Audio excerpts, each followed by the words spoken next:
ভাইদের আঘাতে বোনরা যতটা ক্ষতবিক্ষত হয়, পৃথিবীর অন্য কোনো আঘাতে বোনেরা এতটা ক্ষতবিক্ষত হয় না। কারণ ভাই শুধু রক্তের না, বিশ্বাসের সম্পর্ক।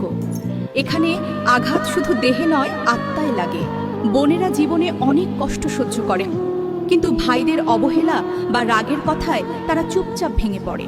যে ভাই একদিন বোনের জীবনের ঢাল ছিল, সেই ভাই যদি বোনকে আঘাত দেয়, তখন বোনের পুরো পৃথিবীটাই যেন ভেঙে যায়।